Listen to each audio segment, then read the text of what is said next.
welcome to a very special edition of Wrestling with the Future. I'm Angelo DeCipio, joined by the Happy Haberdasher, the smartest guy in the room. If you don't believe me, just ask him, he'll tell you.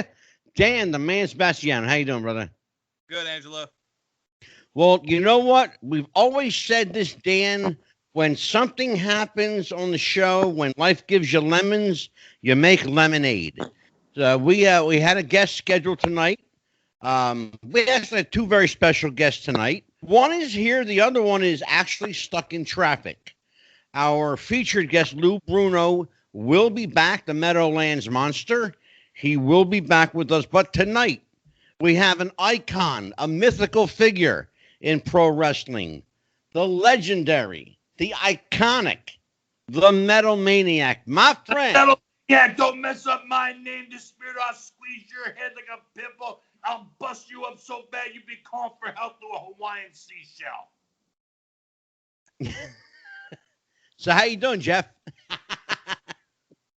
I'm doing good. The Metal Maniac is doing. How bad could I be doing? I live in Honolulu, Hawaii. We only have 79 COVID cases, and everyone else is sick, and we are not. Good for you, brother. Well, how you doing, man? You're looking good, first of all. And this is Dan's first introduction to you. Dan, this is going to be a very easy show for us tonight. Ups with those Elvis sideburns, baby. Give us a couple Elvis bars. I know you love Elvis if you got them sideburns down to your chinny chin chin. The kind of charisma you can't teach.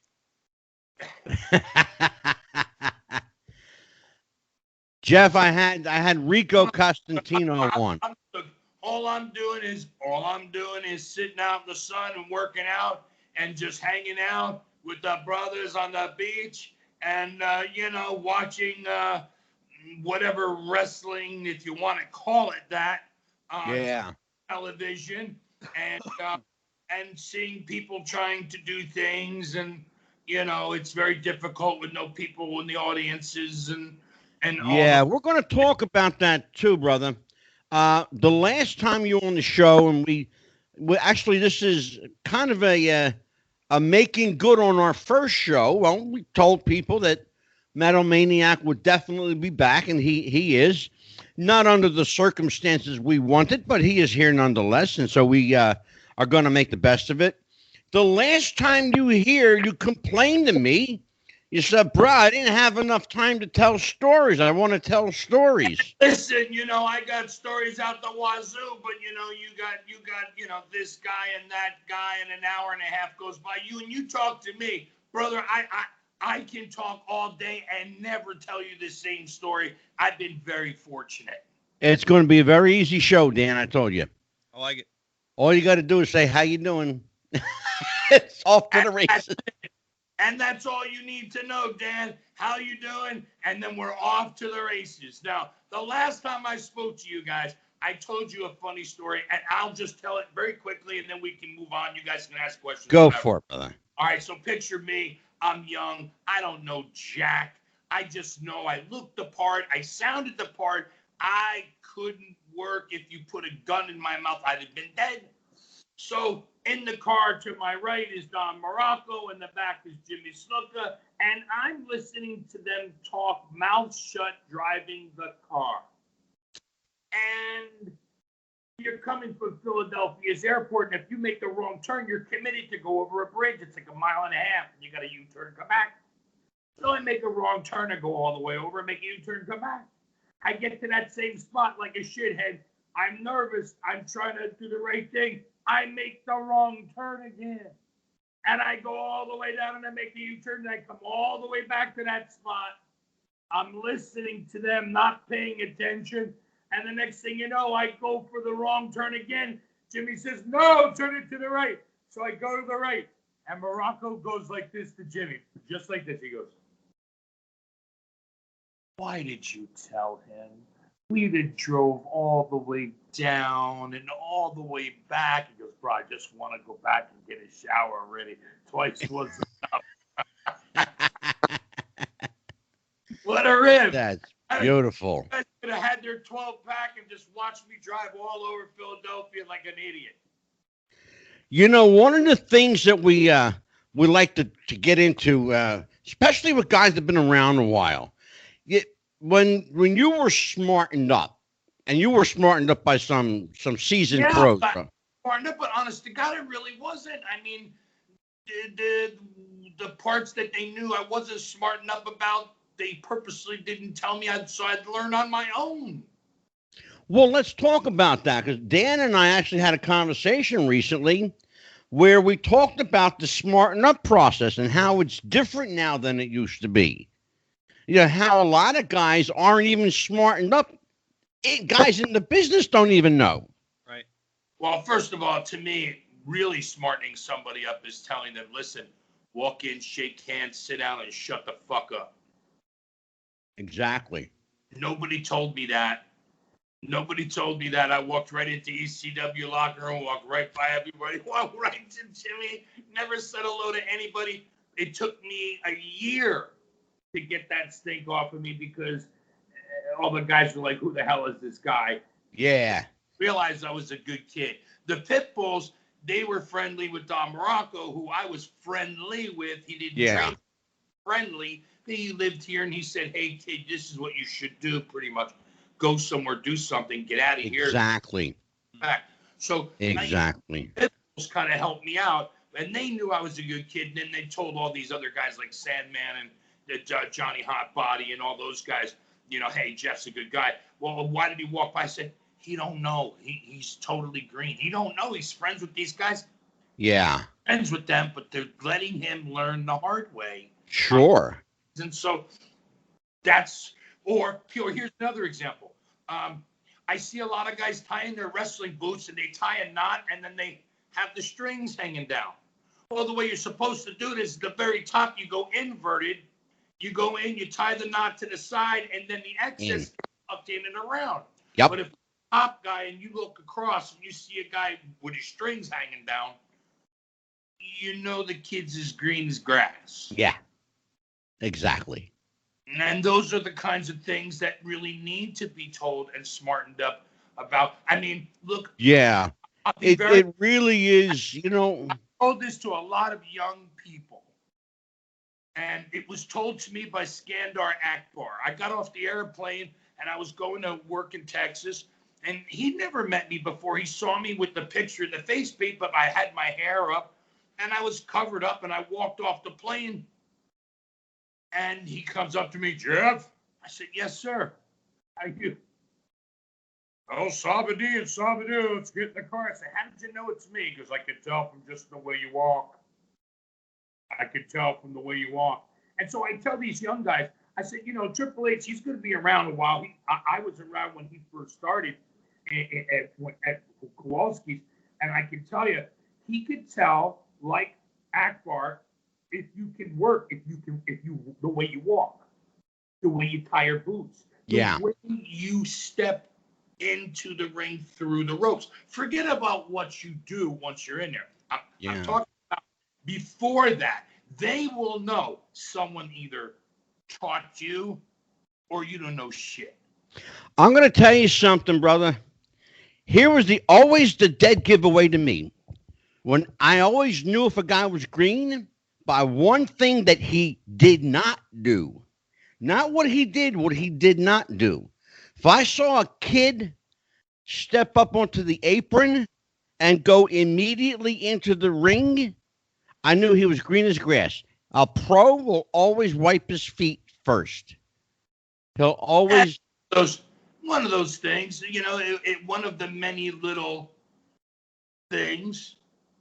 It's a nuance. It's a nuance. Absolutely. From the 70s and the 60s, actually. But, you know, Jimmy used to do it a lot because he was barefoot. But again, 60s and 70s, you know, guys did it because they were around 60s, 70s. Ken Patera did it. Superstar Billy Graham did it. Sure. You know, they all did it. They all did it. You know, now guys don't do it at all, just like they don't know how to interview. Well, the thing about stepping into the ring and showing respect to the ring is tantamount to going into a karate studio and not taking off your shoes. You always take off your shoes before you enter the dojo, and you always bow. Go respect for the people before you, with you, Absolutely. and after you. Dan, you have to interrupt me here, Dan, because you're everyone who watches the show knows that you barely say anything. Dan, you can't just sit there with that goofy hat and those Elvis sideburns. I have nothing to say. I mean, you look good, but speak up, will you? I love you, brother. I love you. Sit there. I'll take a picture of you and I'll replace you with a broomstick. You'll do just great. Have at it, bro. Well, go ahead. I'll take over, Dan. You better hurry up. There can't be too much dead air with you. No, it's fine. It's Angelo gets going. I kind of let him do his thing, and once I start talking, he'll get going again anyway. But I'm curious, following your career. I mean, being at my age, you had a pretty long feud. It was probably at least 10 years plus on and off with Jimmy Snuka. How do you go about preparing for those kind of matches where how do you not have the same match twice over the course of 10, 15 years with the same person? Most people don't even realize. I've had I stopped counting at exactly 747 matches. And the reason why I was able to do that is because Jimmy took me to different places outside of the United States where you work 5, 6, 7, sometimes 9 times a week. And you would go, let's say, for example, he would go to Otto Wan's either for the first 3 months or the second 3 months or in and out. The first year I was with him, he was there in and out. And he said, kid, you really need to do certain things. And why don't we come with me and we'll go to Germany. Well, it's a thing where you're doing the same building, and it's a tournament 7 nights a week because it's big over there. And so I was working with him 7 nights a week, but they would do these little holiday camps on Saturday and Sunday. So I was working with him 9 times. Now, right. But there were rounds. So you could leave him laying and then start over the next night right where you were and pick up the match from there. And then he's making a comeback and the bell rings and he's got to leave you. And as soon as the next night, as soon as the bell rings, you run over, bingo, bango, you're back on the floor, and he starts right back where he was the day before. And so, it was like an elongated movie. It was like an elongated movie where they stuck in the commercials and you had to watch the commercial. It was one of those things where the next day you'd come back and you'd start again, which is a completely different type style of wrestling. But I didn't know. I just knew to listen. And what happened was Bill Apter was just such a great guy. He made me the 1992 Pro Wrestling Illustrated Rookie of the Year. He put me in the top 500. I was the only guy actually with a picture in that top 500 book. There was an almanac. And the actual 500 that actually, if you didn't have a contract, you didn't have a picture. I was the only guy other than Sabu who was either in between a contract. I think Sabu was like in between one, but he didn't have one. I was the only guy that had no contract and was in there. And then he pushed me in every magazine. There was an article he did, the 10 best heels you've never heard of. Sabu was 1, and I was number 2. I mean, that's a big deal. I mean, these were all big deals. The introducing file. Guys wait years, 6, 7, 8 years. They cut their fingers off for. Bill had me in within like 3 months. Literally. I mean, guys in Texas, when I went down there, were like, hey, is this you? I'm like, oh, shit, I didn't even know about that. Because you didn't know about it. You posed for the picture. I said, well, I posed for a picture once. And right. I guess he was using all the different pictures and changing my gear because I had different gear. And eventually just settled on the black and pink until about 96. And then we went to the black and gold, which was like, by then it was my same colors as Jimmy. But going back to your question, Jimmy just said, "Hey, I told the story on the real quick. I'll tell it again because a lot of people didn't know it. Yeah. You know, I went to Jimmy that first night. I stopped in ECW. I said, listen, can you help me out? You know, I don't know shit, which was the truth. And he said, well, you're just doing an angle. You know, you come in and hit me, and then boom, I'll give you a headbutt. You fly outside. You go to come back in. Tony Stetson's going to whack you with a chair. And then the match gets done with. We leave the ring. You get the hell out. And that's the end of it. I'll see you back in the locker room. Well, when it came time for me to get in there and hit Jimmy, I hit him. And when he headbutted me, I was supposed to go out. I kept feeding him only because not because I was a wise guy, because I just wanted to work with him. And finally, he goes, "Get out of here!" Boom! So I get out. And so at the end of the night, he says, "Oh, you know, come back to the hotel." You know, so I went back to the hotel with him, and we were bullshitting. And so he said. Then the next night I was working a Tommy D show. I saw him there, and then we hung out at the hotel again. And then finally, it was the next weekend was where we were working a show together. I was working Hillbilly Cousin Luke. I hurt my knee, and I was booked. And I knew if I kept going, I wasn't going to be able to make these other shows. So out of the middle of nowhere, I hurt my knee, and I said, go home. So I was smart enough to say, go home. So Cousin Luke just did his splash on me, 1, 2, 3. So Jimmy said, hey, I'll see you at the hotel. So when I went there, and he says to me, kid, listen, why did you do that? Your family was there. You've been in the business long enough to know. And I looked at Jimmy and I go, bro, man, I told you I just started. He goes, yeah, but what do you got, 1 or 2 years? I go, no, Jimmy, I've only had the run-in, the match last week, and this match. And he said, what? He said, wait a minute. He goes, who taught you how to hit the guy once and flex, you know? Who taught you how to use the microphone? Because I'm listening. I said, well, I was always good on the mic, and I got the look, and I saw Superstar Billy Graham. He didn't chase you around. He hit you once, he flexed. Same thing with you. You would hit Morocco, boom, he would go flying, and you'd stand there and just flex once, and the place would stand up. So I figured, why run around? Because everybody else is running around anyway. I watched the matches before just because I never didn't want to do anything anyone else did, but no one told me to do that. I just figured it was the right thing to do.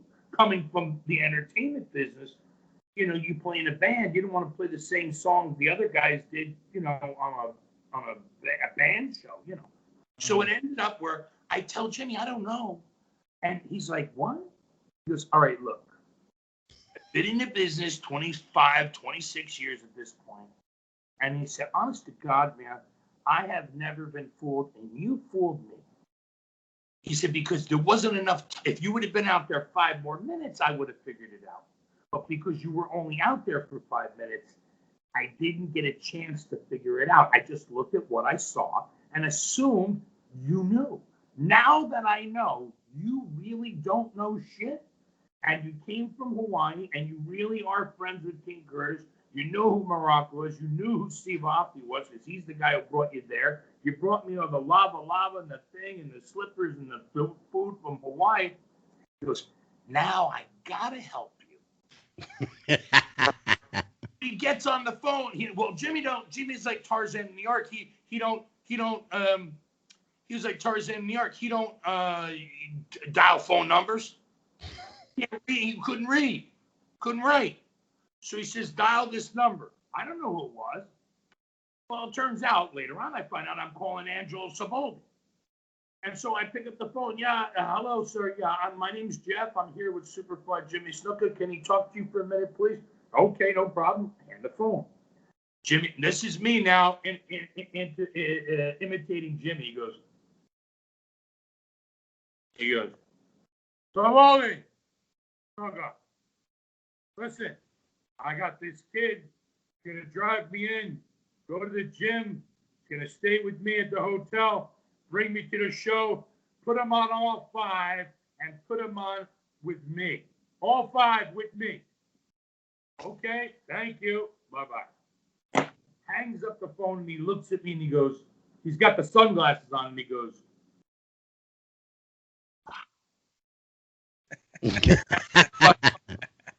I had to go wash my ass. And that was it. And from that point on, everywhere he went, he insisted I went. If you went overseas, he told him, hey, I'm not going unless the kid goes. Here's the thing, though. I was very fortunate, but I'll tell you where I got. I was this close to getting a job with Vince. I'll tell you when it was. Oh, I know when it was, but go ahead. There's other stories where people really think, but I never told this story to anybody. Never told the story to I know it. Go for it. 1996, Jimmy's being put into the Hall of Fame, and they know at this point Jimmy's handed the book over to me because they hear everything. We had an 800 number pager where you could call the 800 number from any phone for free and say, so-and-so, this date, please call the number, and I would call you. And I got a call, and it said Howard Finkel. I figured it's a rib. So I answered the phone, and it's freaking Howard Finkel. He says, Metal Maniac. I said, yes, sir. He said, Jeff, he says, I need Jimmy at this thing. Listen to this. Poor guy, rest his soul. He says, I'd like to have my son. I'll have him there for you. I just like to know, what's the attire? He says, it's black tie. I said, okay. And then I said to him, I asked him, listen, I work for Jimmy. I have to answer the question if he asks me, and I know he's going to ask me. So forgive me for asking, because I know in the business I'm way down the totem pole, but I have to answer to Tarzan. So please tell me what the number is. He said, tell Jimmy he'll be happy with the number. He'll know what that means. I said, okay, that's what I'll tell him. And I did. Jimmy said, don't worry about it, brother. It's fine. It's going to be fine. So we get there and we're schmoozing and woozing, and I see Dwayne, and I hadn't seen him since he was a kid. I knew his grandmother. I knew his father.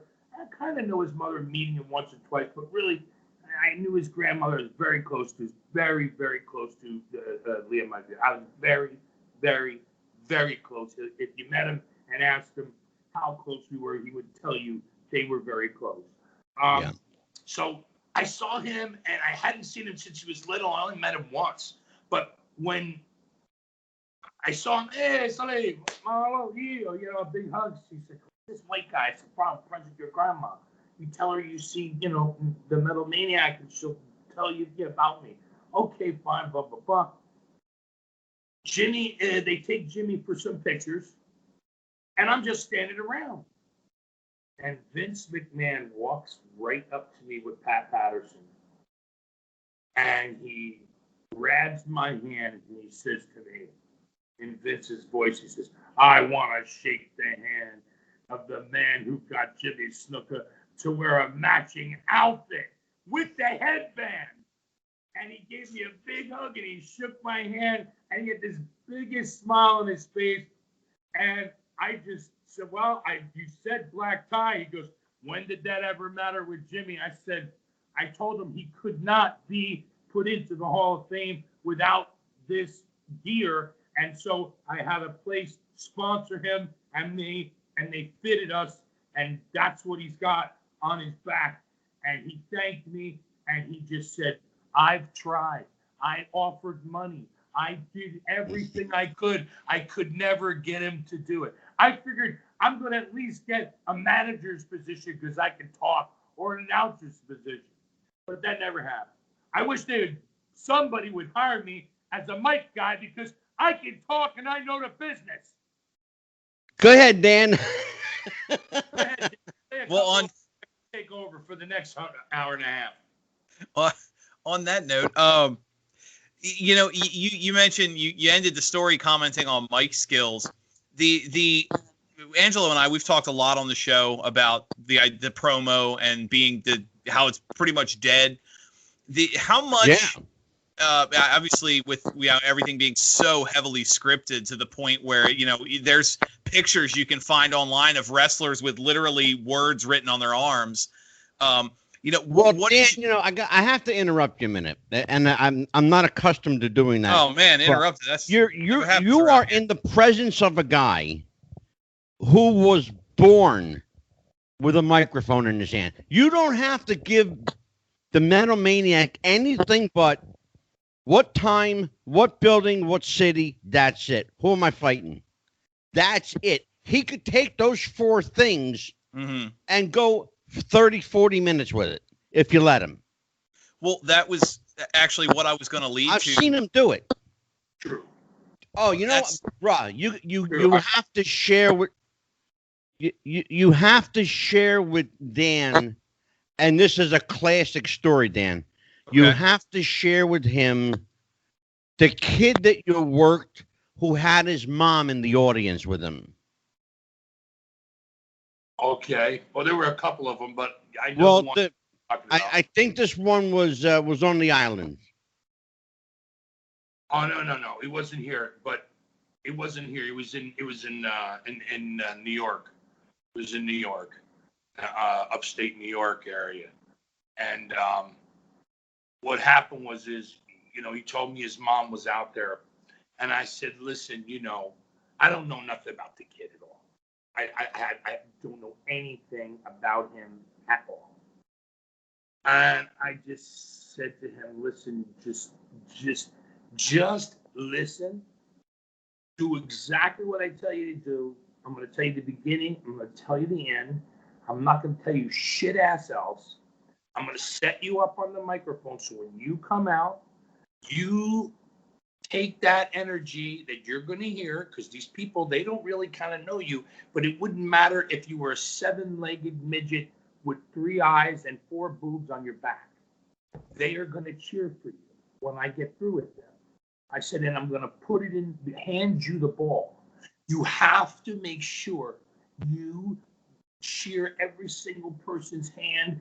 You get up on that corner. You get up on that corner. You get up on that corner. You get up on that corner. You charge me. I'll jump out and do the same damn thing and start. And if you hear me say beach bump, or if you hear the referee say beach bump, you better start saying beach bump, or I'm going to kick your ass in front of your mother.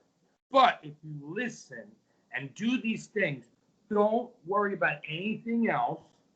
And when the time comes, you throw me off the top, you roll me up, 1, 2, 3, get your hand raised, get your ass out and sell your neck, go and hug your mother, walk around the long way and leave. Don't walk around the short way, walk around the long way, see your mother, and hold your neck and get some help to get out of there. Don't just walk out of there. If I see you walking out of there, I'm going to get up, I'm going to come out and beat you up. Don't do that.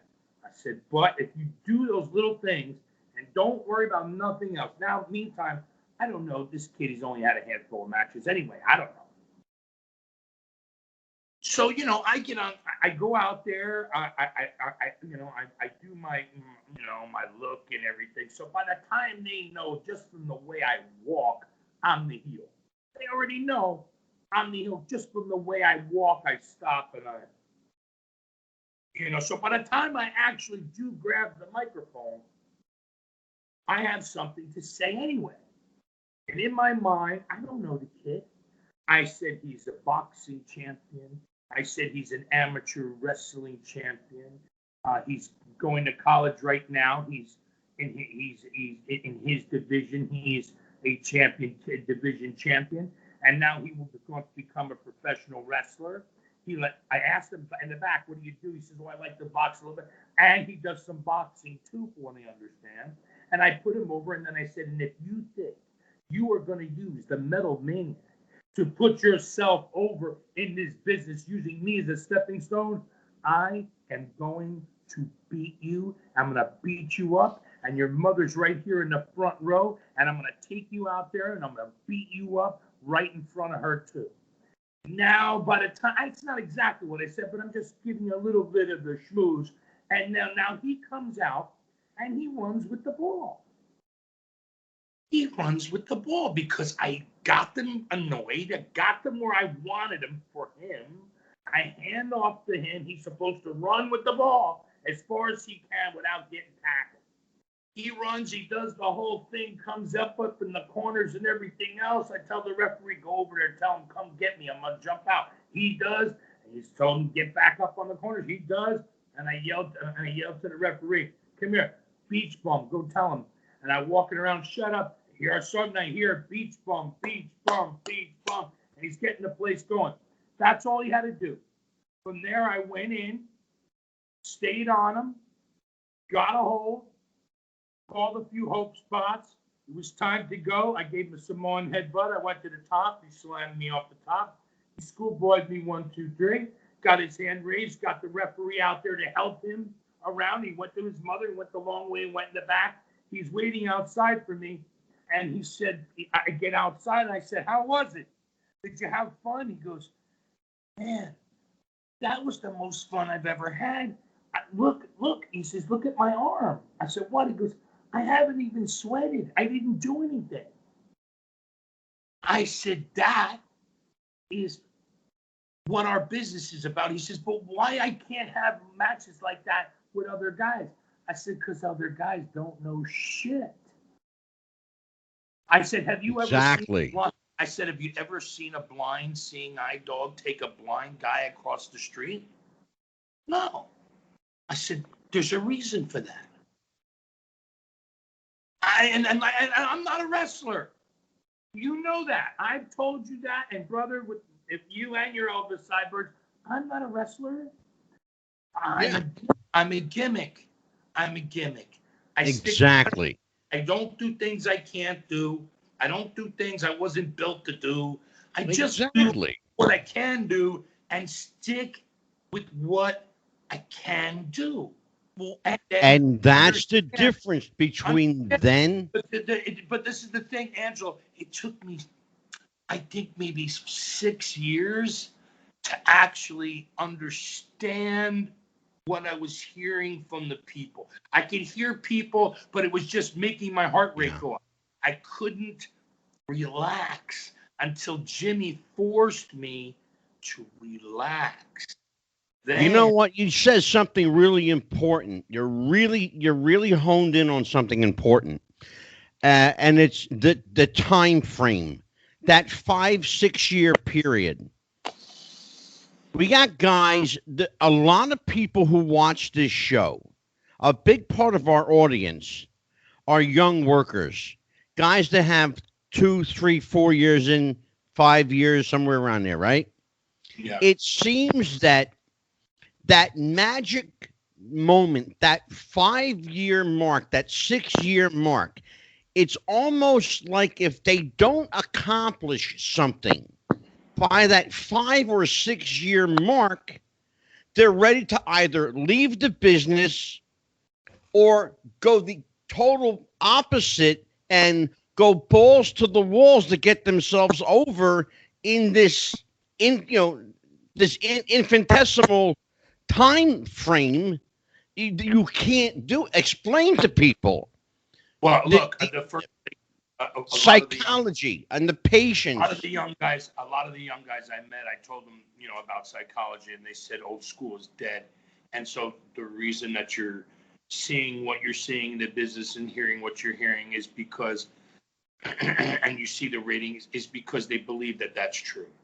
And the other thing is the business has gone in such a way that there's only one way to save it. There's only one way to save it. And that is for every single wrestling company, top to bottom, to go back to 70 style. Second, they got to stop writing. Thirdly, they have to teach them by being in the ring with them in front of people without the film cameras there, house shows per se, and have guys like me who can't really work anymore, but who knows psychology. Who can take a guy who knows how to do all this freaking shit that won't have to use a goddamn single thing of it and just let me do the work for him. I'll take one bump, get hand raise, and he'll get more heat He'll get more sympathy. Thank you. He will be able to understand. And then I can work with him on, or work with them on character development. Now, I'm not saying I can come up with the greatest characters of all time. I'm saying I don't give a shit what the character is. I can either tweak it or change a name. But most importantly, I know I can teach a young person how to organically come up with something. Now, some people just don't have that, and that's why you put a manager with a guy like that who can't really do it no matter what. And then now you're talking about going back to the 70s, where guys like me who were wrestlers, not in the 70s, but were wrestlers who could do a few things to be a manager, would be good to come out with a star who could talk and put the guy over, put him where he needs to be, and be at the right time, at the right place to make something happen. Now, I'm not saying I'm great. I'm saying right now in the business, people like me who are still breathing and physically able to bring something to the table, like Gary the Pitbull, or like there's a handful of guys that can still do these things. Yeah. And it's, and the young kids, they think, the Tough Enough thing, which was a cool show, but the Tough Enough thing is how you do it, or the move after move after move after move after move after move after move thing. Yeah. Is how you. None of that is true. And Jeff, can I stop you there a minute? But Andrew, seriously, the both of you, you got to agree with me when. I absolutely do. They're going to save the business. Right. Which I absolutely agree with you. Look, I have to ask you about that. I don't want to mention his name, but a friend of mine is, I'll tell you his title, but I'm not going to tell you his name. I went to high school with him. And he never spoke to me about this deal, because I'd have told him, don't do it unless this or that and the other thing. But he's the president of Fox Sports. And they bought up, X, Y, and Z from WWE. Yeah. And I never, till this day, I haven't told him what I really want to tell him. And that is, look, you bought a company. This is how the business is. It's upside down. And if you really want to turn the business upside up, this is what you're going to have to do. You're going to have to get rid of all the dead wood. You're going to have to bring in guys from the 90s, not the 70s and 80s, but the guys from the 90s to do these particular pieces of the puzzles, and then have one 80s, 70s, 80s guy in there, or two in there in the back to figure out how these programs will work. But I'm going to tell you something. What they got right now is there's too many people that have become jaded because they know so much, and it really is time to bring new everything in, stop what they're doing, and bring the business back down where you had bottom of the card, middle of the card, and you built up the card to the main. And the other thing is, a guy like a Meadowlands Monster should be, the big man has to come back. The big men, I'm not saying giants. They don't all have to be 7 foot tall, but guys that are over 6'1", 6'2", 6'3", 6'4", 6'6", 6'1", even 6 footers. These bulky, strong guys. It's nice to have those 190 guys. It's great, those 135-pound guys. But honest to God, you can't not have. Let's say in Hawaii, if you had a wrestling show here, there are women in the front row who are 6'3", 245, jump a car in a single bound and literally kick your ass. Yeah, and absolutely. He wouldn't even you, unless you're Rey Mysterio. But you cannot have 40 Rey Mysterios. So what do you do?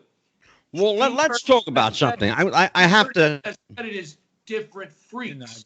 Yeah. You can't have all blonde. You can't have all guys with goofy mustaches like you.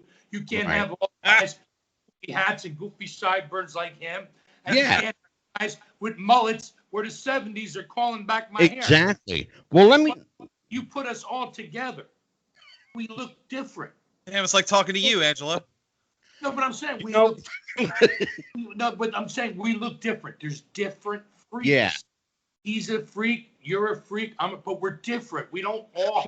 Of course. Absolutely. Here's the thing. Let's talk about this because there's a couple of things that we have to address. We did a show not 2 nights ago. We had Matthew Granahan. He said exactly, almost verbatim, exactly what you just said, Jeff. Talked about the nostalgia factor. Talked about, how to get eyeballs back.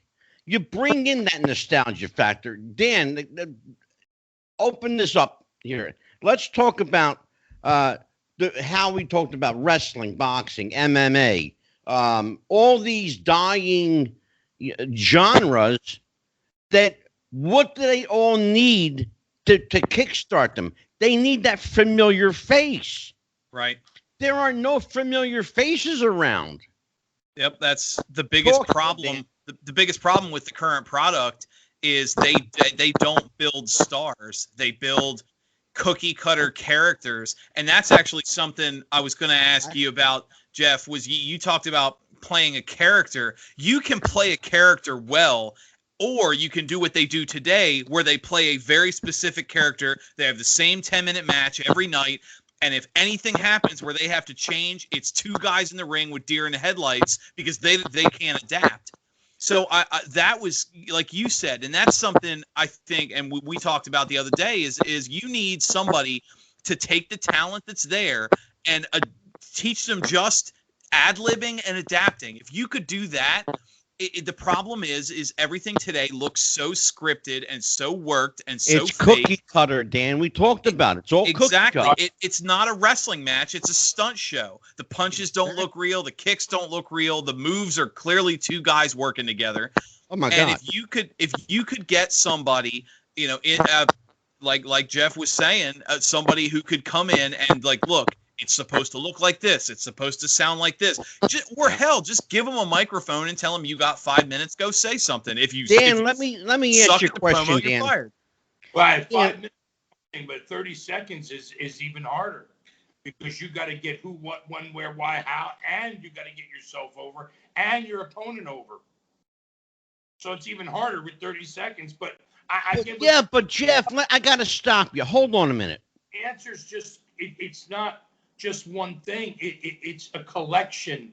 It's a collective of problems that I'll tell you. One of the biggest problems I've met is a lot of guys. I swear to you, there are guys in the locker room said, I know everybody said Jimmy Snuka. I had to go look him up on YouTube. I didn't know who he was. Okay. All right. Okay. I can't knock the kid. He was honest. Yeah. I mean, to me. But here's the thing, though. In the middle of the Himalayas somewhere. I mean, but he was honest. But here's the thing, and I have to ask you. You're a guy, you've been around a long time. You got a head for this business, second to none. I know very few people in it, and I know a lot of fucking people in this business, a lot, and you know that. And I know very few people who have a head for this business like you do. You did in 30 seconds or 40 seconds what guys can't do in 8, 9 minutes, 10 minutes. I saw a segment go 22 minutes one night. 22 minutes. Dan, tell me if I'm bullshitting, please. No, you're not at all. 22 minutes, bruh. That's an accomplished squat. Well, and you don't get into it either. I mean, you watch the programs today, and sometimes you're 30, 45 minutes into the show before the first match starts. Thank you. Well, these guys had, Dan, they had minutes to deal with. Everything's all wrong. Everything is all wrong. And the problem is, no one really wants to fix it. They don't want to fix it. Thank you.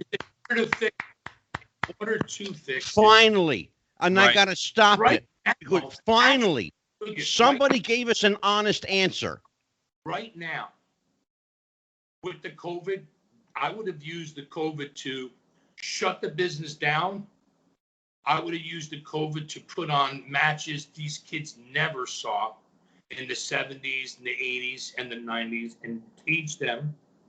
And then I would have brought back wrestling once the country gets past it. And at that Thank you. but if you could reacclimate everyone, you may lose a couple of guys. You may have a couple of guys get bigger. You may have a couple of guys get taller. You may have a couple of guys get a little older. You may have a guy growing a beard. You may see a different name and everything. But it would, within 1 year's time, they could resaturate the country, and then they could start to do it all over again with house shows and build up and learn to resaturate the country without oversaturating it like it's been. And it's completely, I mean, when a sponge can't take any more, you know, I remember the first big pay-per-view, the second pay-per-view, then all of a sudden it was Tuesday night, something or other, another pay-per-view. I was like, this is in 91. I was like, wow, they're doing another pay-per-view 3 days later? Yeah, it was. All of a sudden, by the end of the year, they were doing it every month. And ever since then, they've dumped so much water into the bucket, the water's just flowing over. And now you literally have guys in the business who say, Jimmy Snuka who? Yeah. I'm not saying you should know who he is. I'm saying you should know who he is. That's the point. You should. Something, you know.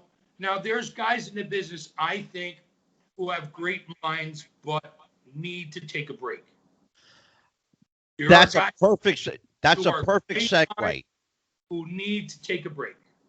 Jeff, that's a perfect segue. I don't want to mention their names, but one's from down south, and he is a mastermind. I think if he was given the opportunity to do what I said, shut the business down and re-educate everybody, he'd have surely been there, but he's burned a lot of bridges because he's hell on wheels, but that's what you need. Second, I think he's the greatest mind. I think that guy's the greatest mind.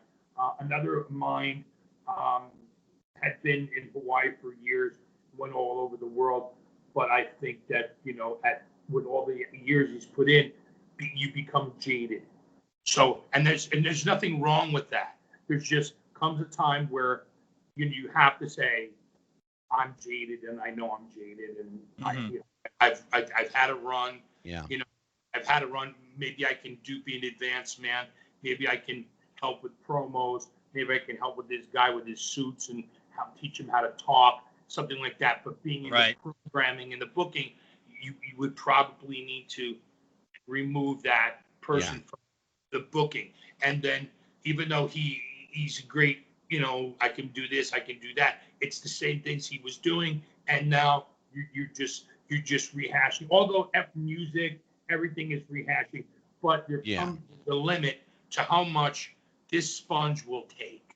You know, along those lines. Angelo, I heard there was some big changes or a couple of changes made in the WWE staff in the office not too long ago that had big time. I don't want to mention it. And actually, I'm glad that you brought that up because we have some news to report tonight. It's exclusive news. Nobody has it yet. They will tomorrow. But there's serious talk that WWE is up for sale right now. Well, and if that's that's coming as no surprise to anyone, by the way. Right. I can already tell you right now, the Fox deal is a 2-year deal. I have not spoke to my friend about it, but I can tell you I could call him and I can ask him, but without calling him, without asking him, my first thought is Fox buys it up. Well, every inside, I hate to use inside sources, but every inside source says the current ratings that WWE is producing is about a third of the minimum Fox expected. So I think. Yeah. Right. But somebody, see, this is the thing. I never knew this deal was going on. Okay. I have family in the lighting business and the television business, and they were all working together. And, oh, you know this one? He's my cousin. Oh, and I got a text. Hey, I'm working with your cousin. I'm like, holy shit. Blah, blah, blah. And I would have told him, look, if you're going to buy in, buy it all. Well, I will tell you right now, WWE is making 4 cents on the dollar. That's it. Well, look, the bottom 4 line, cents. you got to remember the COVID thing doesn't help on top of where the business has gone into the shitter. You know what, though, Jeff? Let's talk about that. I have to talk about this. We have to address this. Dan and I did a show recently, and Dan and I really want you to kind of Hey, wait. Hey, Dan, Yes. If you don't think Fox is going to buy it, who the hell do you think's going to buy it?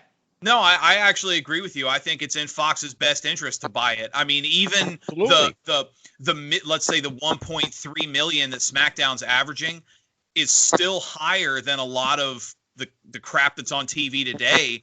But I mean, you have that demographic between, say, 35 and 60. If you tell them the wrestling that's coming on tonight is Jim Crockett, NWA, AWA, Bockwinkel, Gagne, Luthez, it's going to be exactly like you remember. They're going to grab their kids, their grandkids, and say, watch this shit.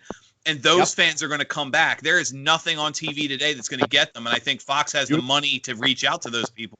Well, absolutely. They need to do that. But like I said, no one in our business is going to tell Fox what I just told you.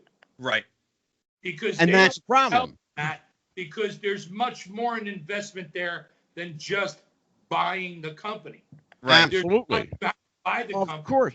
Well, the biggest completely burn it to the ground. So like in Hawaii, when they want to grow pineapples, they burn the ground, and then it becomes more nurturable to the next season.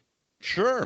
That is what would need to happen, but no one's going to tell them that, because that buying power now, instead of it being where it was, now it's here. And hear that, it's going to be, give it to us for what you got.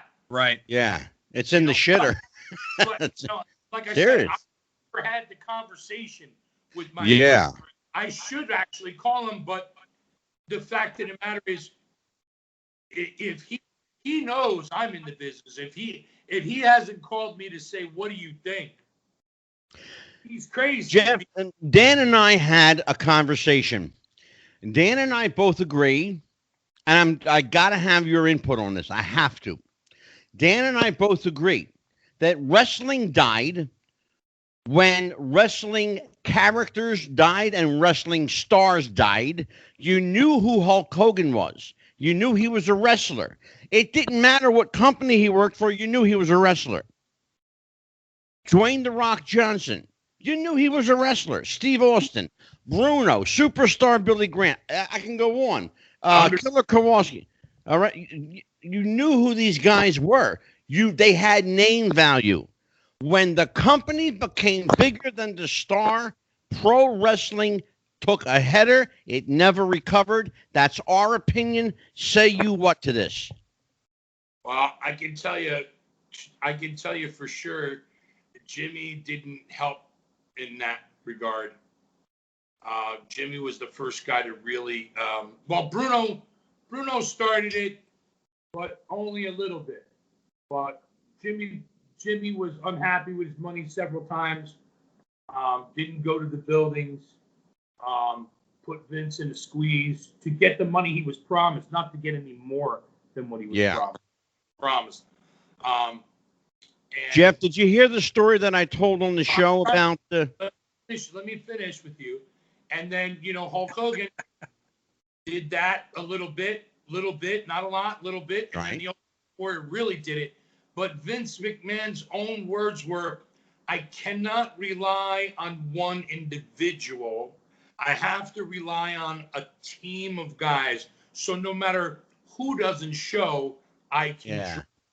Then it became when Diesel and Razor left, I can put anybody there. They'll eat any shit sandwich I put on the plate. And then realized that wasn't necessarily true. Then it came back At to all. the guys back. At Then all. they started to pay some more money. And then eventually you worked your way out of big guys into small guys, into showing people you're going to take Jake the Snake's DDT and not even cover the guy. And then you're going to get into writing. And then if you're going to write and you're going to tell me to remember, and halfway through the match I forget, and I don't know where to pick it up from, and nobody is a seeing eye dog. Everyone is blind. That's why you have a blind seeing eye dog walking a blind guy across the street. And then what happens is, by the third match, you turn on Married with Children. You sell the Fox. You sell the Fox what they could have never gotten with anybody, from anybody that had a clue. They just were on the outside looking in. But now that they're in it, they don't see it as clearly as you think. You think they would. Yeah. But yes, their numbers are down. But yeah, something could be done. But the only way you're going to save it is to do what I said. A lot of people have got to go. Some people are still left like me and could do a few things, but I'm not just saying I would be a savior. No, I know who could be. I know there's two guys for certain who are breathing who could do it mentally and run the shows and work off of each other and use a guy like me to help them along with some of their interviews. And then whoever else can't interview for them. And then, but use the COVID as a time to shut it down, buy the library from Vince, put out all the WWE guys from the 70s, starting with Bruno, superstar Billy Graham, work your way from that angle, all the way to Don Morocco and Jimmy Snuka, right through Hulk Hogan, right through where Ken Patera was there, then he was gone, he was there, and he was a different type guy, right through Hacksaw Hunky, Jake, bring it all the way through, right up to The Undertaker, bring it right up through to where the business, even through 91 to 98, because they went like this, then they came back up when the boys were moving over. The boys were moving over to TNT or WCW, and then Stone Cold drove the beer truck down. Now you had something going. And then until 2005, and then once 2005 came, that's where you stop showing the TV. Once The Rock left the first time, you stop showing, or you bring him up to where Rikishi and the other two guys were together when they had that 3 thing going on with the worm and all that. That's it. And right at that point, you introduce new programming. You bring in more guys you've never met before. You can't use the same guys in the office, because if they don't know who the Meadowlands Monster is and they got time and effort in this other guy, well, why am I going to bring the Meadowlands Monster? But if you got a guy that thinks business, and it's not about, who my pals are, it's about the product. There you go. That guy. I'm there you go. I'm going to bring in that guy, and I'm going to find out who can talk, who can't, who can walk, who can't, and I'm going to make it happen. And I'm going to find out, so by the time I reteach the general public about wrestling, these people are home. At one point in 9/11, if it wasn't for wrestling, people would have been out of their minds in depression. But because they had wrestling, the people were captive audiences, and they had people in the audiences. But now they don't. So what do? You give them that by taking the tapes and putting it back on. Vince knows what I just said is true. Triple H knows what I said is true, but they're not going to do it because they're jaded. They know too much. But Fox News isn't jaded. All they know is money. And you give them a reasonable explanation as to why it happened, what to do about it. They are just in the right spot to. If you had somebody to say, listen, these guys are a sponge, they're too worked up, you've got to move them away. You've got to bring in the next generation where they saw the mistake happen so it doesn't happen again. And Jeff, you can go on. Without what I just said to you, brother, you might go shave those goofy beards right off because. Well, Jeff, one of the things that we learned during WCW, and WCW failed for a lot of reasons, but not the least of which is that non-wrestling people. The people who were running it didn't know the business like Fox. They're from the outside, and the boys were vacuuming the money out. Well, yeah. Let me finish my thought here. Here we go. Am I right? Well, you're in the ballpark, but you're closer to the fence than home plate. Here's the thing: people running the business that were non-wrestling people, all right? When non-wrestling people were forced into running this business, and they basically were forced into running a business they didn't know how to run because of an acquisition that they didn't want to happen. Mm-hmm. They took a company that was worth $68 million, and it was in the negative when it was sold. They sold it at like a $58 million loss. Yeah, but remember, in between where you are on the plate and where I am on the fence, guess what happened? The same damn thing you and I just said met right in between the plate and the fence, and it died. And you know why? Well, here is the.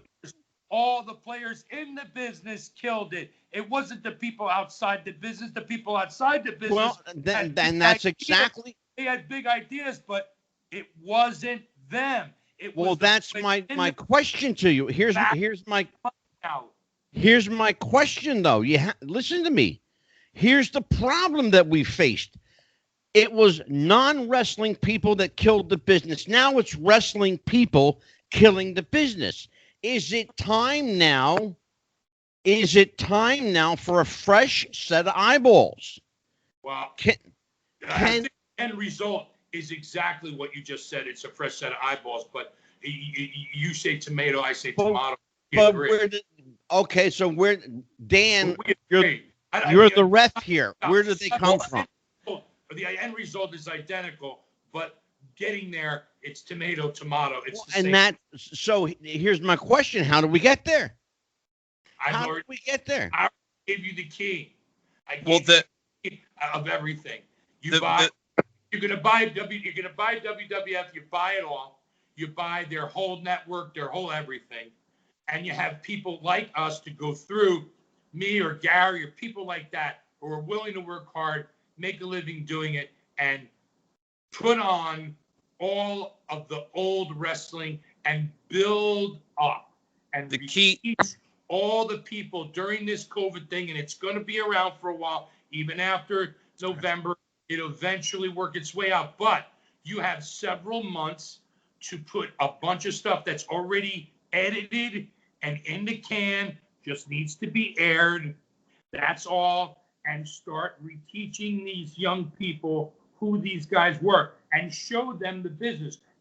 And remove all of the bullshit that's business. Like, I was at ECW. You just mentioned my biggest pet peeve. That's the key. Tables and chairs and all that crap killed the business. That's my biggest pet peeve. My biggest issue with wrestling has been, is now, and always will be. And Dan will tell you. Anybody who watches this show will fucking tell you. My biggest problem is no respect for history, no acknowledging the history of wrestling, and nobody's willing to learn from the past. You can fix the future if you look at the past. Well, Because what we're going through history. happened before. If you know history, you don't repeat. Exactly. But the problem is, I've got kids in locker rooms telling me they don't know who Jimmy Snuka is. They don't know who Superstar Billy Graham is. They don't know who. Then whose fault is that? It's their fault because you're supposed to care. You're supposed to care about your craft. Thank you. I mean, I'm sorry. I mean, I'm not saying you should know everybody, but you should know the top 20 big numbers guys. Dan, how often do I bitch about this? How often? All the time. 6'10", Dan, I'm sure you'll agree. If you're 6'10", you don't watch Rey Mysterio matches unless you are watching a Rey Mysterio match against a guy 6'10". Yeah. You know what I'm saying? You don't watch Rey Mysterio matches to learn Mysterio. You're going to watch The Undertaker or Kane or Hulk Hogan, anybody that had any height, tall, bigger men, right. The Boss Man, Big Boss Man, Nails, how to work as a good guy, a bad guy, as a big man. So, but it's turned into a midget. It's turned into a midget world. World. I mean, there can only be one Chris Jericho, and there can only be one of what's the other kid's name from Texas? With the gimmick, good-looking kid. He's over. Was in Japan. He came over. AJ Styles. Okay. Oh yeah, AJ. Sure. Rey Mysterio. That's enough. The rest of my guys, guess what? I'm gonna find guys that are fucking, the Metal Man's mom, like this guy, I'm gonna bring in guys who are big, impressive people. Well, it's like you said too. Real estate. The key, not everybody on the roster has to be 7 feet tall, but you have guys today that are 5'11" being booked as the Giants because everybody else on the roster is 5'7". You're the biggest guy in the match shouldn't be 5'10". Did you see my problem, Dan? Like a wrestler. I'm 6. I go to all the shows. I'm 6'2", by no means a huge man. I mean, big for compared to, my social circle, but I shouldn't, you shouldn't have 90% of your fans being bigger than the wrestlers. Thank you. Well, like I said to you before, in Hawaii, we have women who are 6'4", 245. Yeah. Who kick your ass for real. Right. Watch a match between 280-pound guys and go, I paid $20 for this. Yeah. Dan, it goes back to the show we did when wrestlers looked like wrestlers. We talked about guys like, This is what I was saying to you about like when Akbar picked me up. He said, I was a worker just the way I walked. Exactly. I didn't know I had that. I didn't know I had that. He told me. And you're not a small guy, bro. You're a big dude. 265. That's a pretty decent size, average size. Yeah. Average but they don't have that now. That would be the average size. You'd be hard pressed. Yeah. You'd be hard pressed to find a guy your size now. And you can have moments and matches with smaller guys against bigger guys. People like AJ Styles and Daniel Bryan have proven that. But when the bulk of your titles, your main event, your heavyweight champion is 185 pounds, and you've got a half a dozen guys on the roster that are 250 plus, 6 and change, it kind of hurts the mantra. Although I want to ask you something to expand on what you just said, where you said you had it. When you talked about promos and swagger, there's certain it factors. Do you think it's possible to teach that to somebody, or do you have to just scrap the entire roster and find the people that are trainable? I think it's teachable. Well, I think it depends on the person. Let me give you an example, and I used this example before. Brock Lesnar. I mean, God knows he can, fucking punch somebody in the face and break their eye sockets. Okay? Right. But not pro wrestling. But when I first watched him early on, and even till today, when he does an interview, his original interviews were really bad. They're better now, but I could look in his eyes and see he's not believing in the character. He just knows he can kick the guy's ass, and he's trying to talk. about something he can't really talk about because he wants to just say, I'm going to kick your ass. And it'd been believable. But because they're telling him stuff to say and he wants to make it right and he's trying to think, and you can't think. Now, a guy like the Meadowlands Monster, he has something to say. He just needs a dial in. Brock needs someone to speak for him. He really does. And that doesn't make him a bad guy. It just means that his name would be along with some very great talent that needed a voice. Right. Period. Doesn't make him any less better. It just means someone else did the voices, and there were several multi-million-dollar guys who had a mouthpiece. Yeah. And even Superstar had one. He didn't even need one. But that was just for a favor. But besides the point, I'm just saying, Meadowlands Monster is the kind of guy where I've seen his interviews on his thing. He just says, listen, I'm the Meadowlands Monster. I'm 7 foot tall. I'm 325 pounds, and I'm still lean. And I can do anything the Undertaker can do. I'm going to beat the crap out of you. Well, that's not an interview.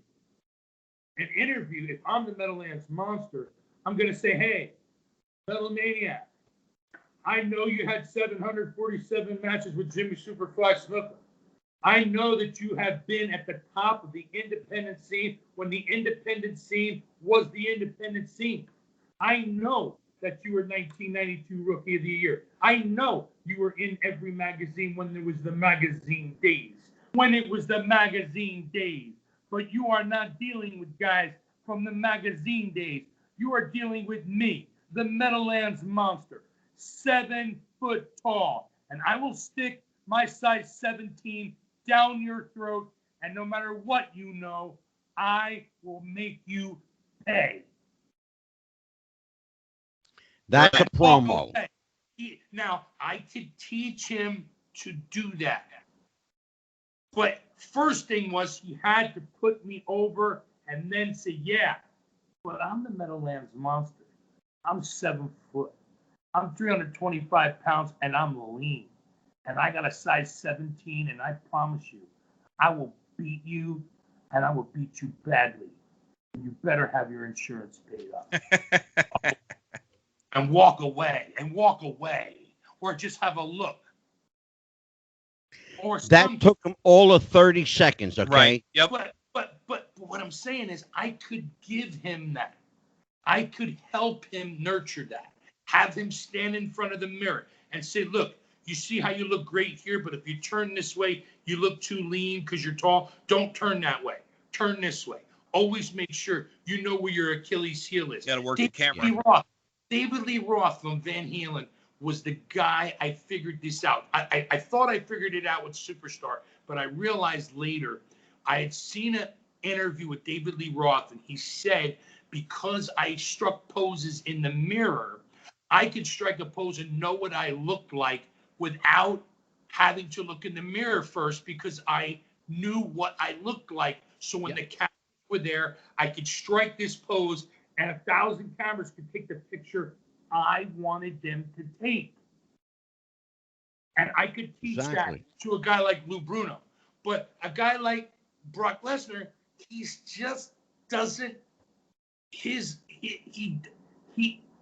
I'm sure he is a gentleman and a fine athlete and superb ass kicker. And God forbid, he don't like you. He'll beat the shit out of you with your left, and he'll stick his foot down your throat, knock your teeth out. But he doesn't believe in. I mean, I've seen him on TV. I've seen him talk out of character. He should have never walked out of character. He should have stayed in character, even though it's a work. He should have been working a shoot work. Right. So he could have been more believable rather than just his look, or you put a mouthpiece with it. Dan, where does that conversation sound familiar? Man, I feel like we've had that before. We've talked social media, we've talked kayfabe, we've talked everything. Look at the guys from Fox. No one's getting in the business who has any juice in the business is going to tell them what you and I just talked about. So I think they do. it's a big thing to take on. Having a network run your program, having someone like, say, Fox, if they were to end up buying the WWE, you could get the right people in the right places. Someone like someone like a Jim Cornette who, knows what he's has a lot of his shows talk about, here's how I would do this differently. I would, Vince McMahon's never going to listen in full. I mean, you look at the people that have come and gone in the company. Could take WWE right now, Dan. Right. Jim Cornette could take WWE right now inside of a week and turn that fucking company around. And that's my point. He'll never get that shot with the McMahons. He'll get someone stop. Like him could get that shot. Stop. Let me stop. You got it right, and you just wait a minute. This is what I would do. I would have Jim Cornette. I would have Don Morocco, because Don Morocco knows television as well. He knows how to book stuff as well. Because the company's so big and vast and you have two different TVs, I would use Don Morocco, because I'm telling you, Don could not only talk, Don is smart, he's an educated fellow, and he's different, and he's also hardcore, but he's different. He has a different paintbrush than Jim Cornette. But sure. I think that everyone else, they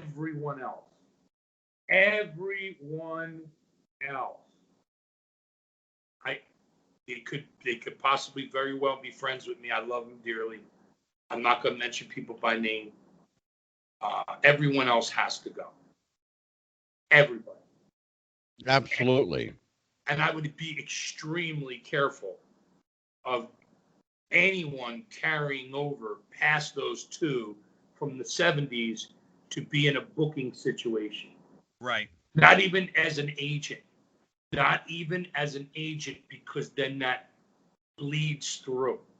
I think it's important that the business set itself on fire, burn it to the ground, and regrow it again by airing those things. And while those things are airing, you have a team of people who are trainers who are 80s, 90s guys, and teach them the things they need to know, like psychology. Every match must be a psychology match. No one picks up a chair but once a month, once a year. Ladders, tables, and chairs and all that shit are gone unless it's a very rare thing. And it has to be done where you can't have 45 guys who've been in the business who are looking to get as much money as they can, which you should, but not to a point where you kill the company like at WCW, because you're going to back all the money. And some guys are going to get a chance because this guy doesn't like that guy. That guy doesn't like that guy. It shouldn't have anything to do with that. It should have to do with, and I think between those two guys, I mean, Jim could do it by himself, but I think it will kill him physically. Right. Jeff, you're expression, right. The expression familiarity breeds contempt has never been truer than it is right now in wrestling. Yes. And that's the biggest problem. The guys involved. That way. It's been that way for a good 15 years now. I know. Which is right about the time everything went to shit. Exactly. And look what's happened for 15 years, 20 years. Go back 20 years. It's been like this. If I may, too, something that would need to happen with a purchase or reconsolidation or something is you would have to reconsolidate the company and take it off the market, because a lot of what's killed the WWE is they're beholden to shareholders. They can't do certain things that would work. You can't have certain characters, certain gimmicks. I understand that's talking about money, but when Vince McMahon has to report to 30 people every week, he's talking out his ass and talking out the two sides of his mouth at the same time. Well, Dan, let's never talk get a about productive that show with that kind of mentality. Dan, let's talk about that a minute. Jeff, let's talk about this. Was it, whether it's on television or in the office, all of this has been thought through and talked about, and you've got 2 years worth of information that they knew before anyone else knew, and they knew Fox was going to buy in, and they knew this time was going to come. Not the COVID time, but this time was going to come.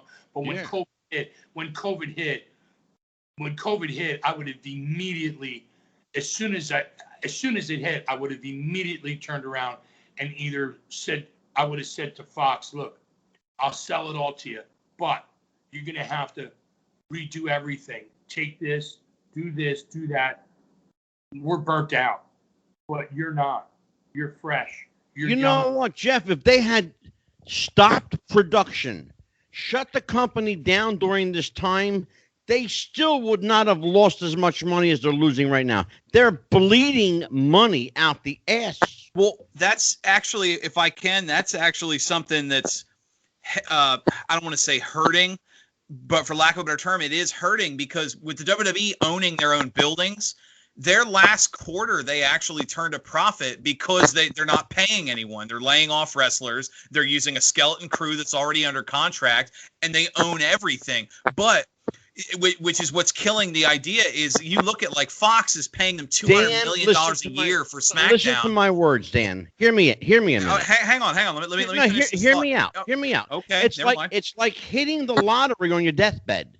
Well, right. That's what's happening. The point is that there's no incentive to create a good product, because the shittiest product they've produced in 20 years is the most profitable they've ever been.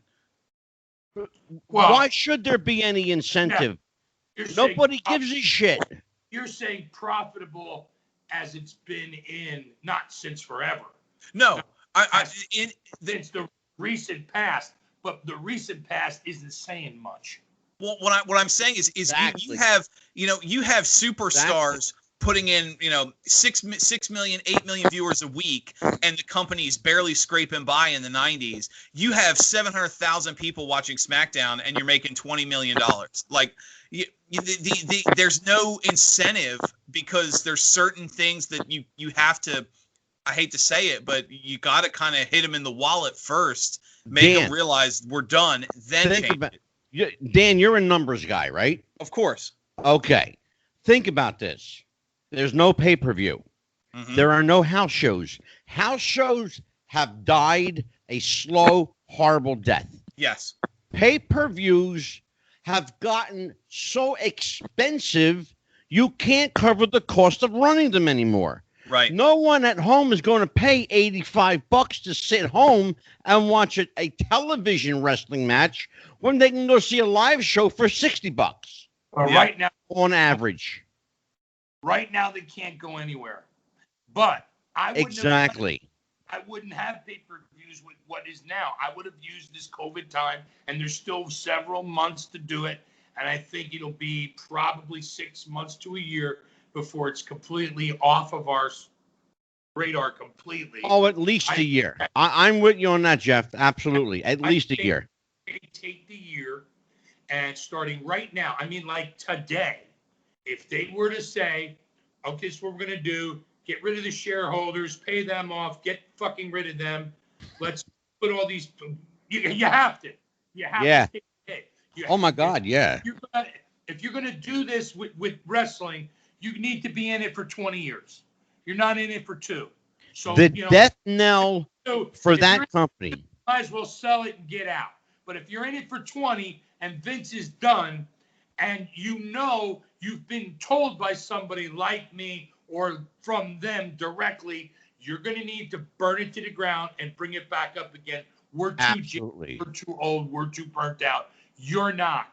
You're just the guy and the kind of people and the infrastructure to get it done. Okay, fine.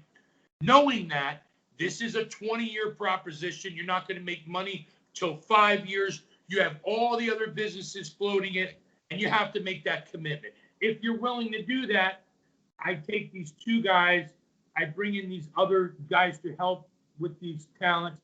I bring in every piece of talent I can get my hands on and find out what they can do, what they can't, and get them ready. Reteach everybody with the old tapes.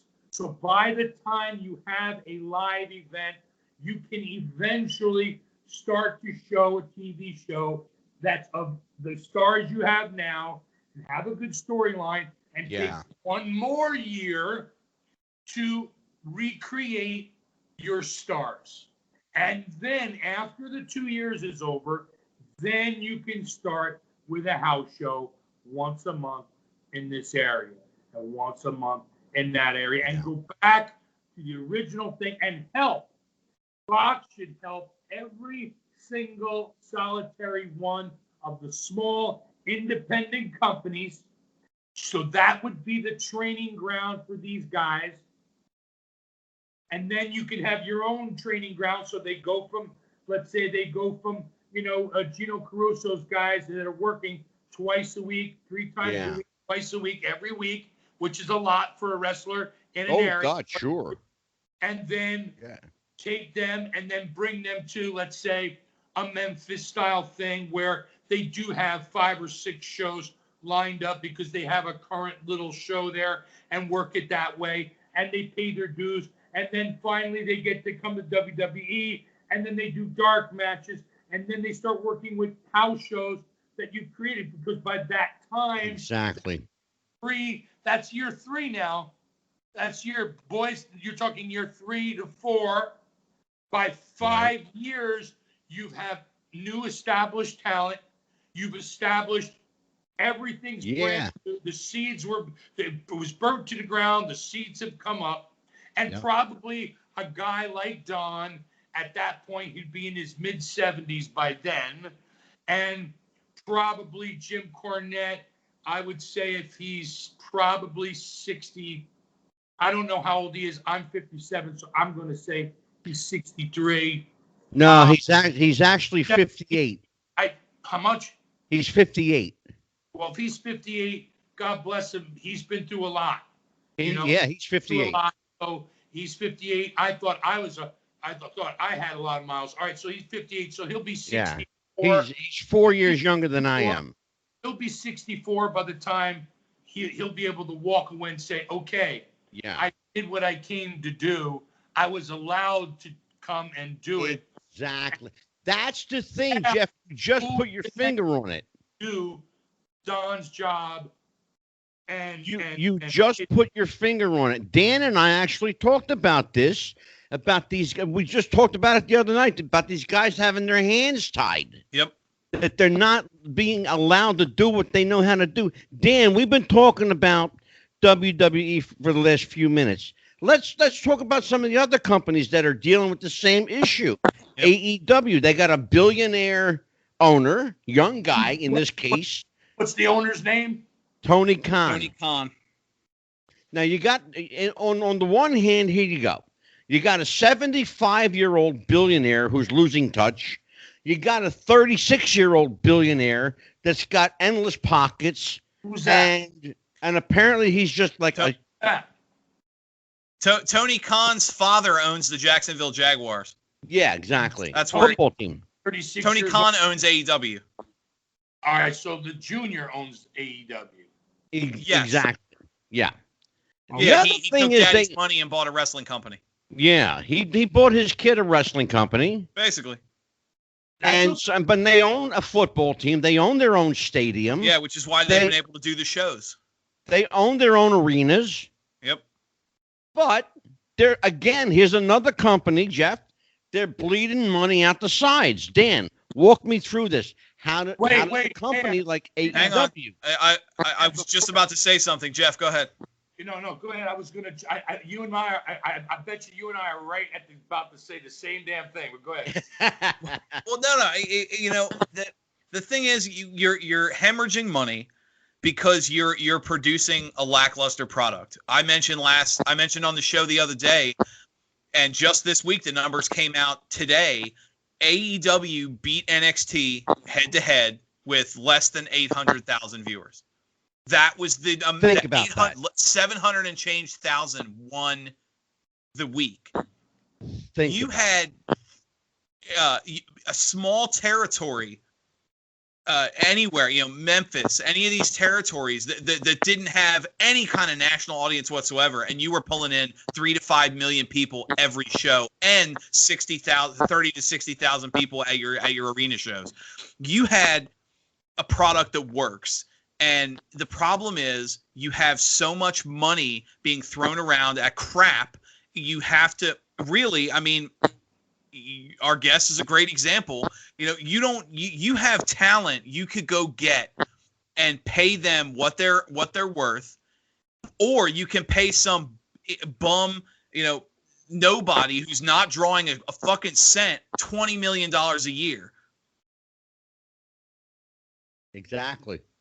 First of all, if anybody can make $20,000 a day doing what I did for $100 a day, God bless them.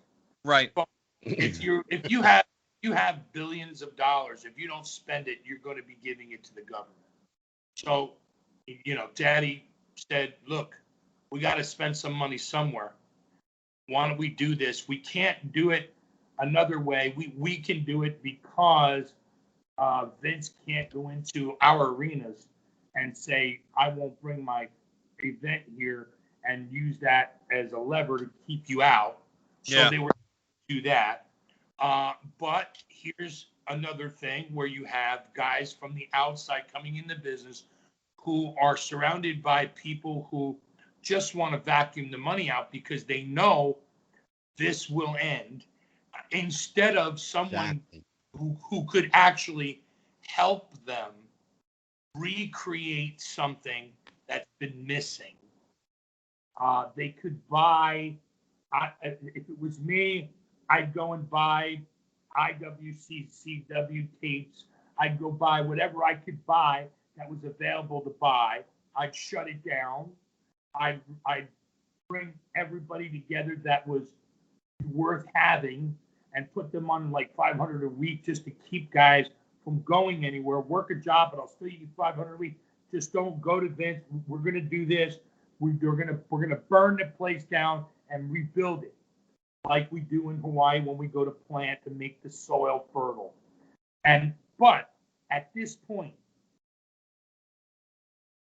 I think it's stupid to say, after seeing history, I think it's stupid to say, I want to make WWF the greatest thing. I'm going to buy it, and I'm going to get rid of everybody, and I'm going to buy the tapes, and I'm going to do all this stuff, but I'm not going to help AEW. I'm not going to help this guy. I'm not going to help that guy. I'm not going to help that. No. Yep. I'd do it.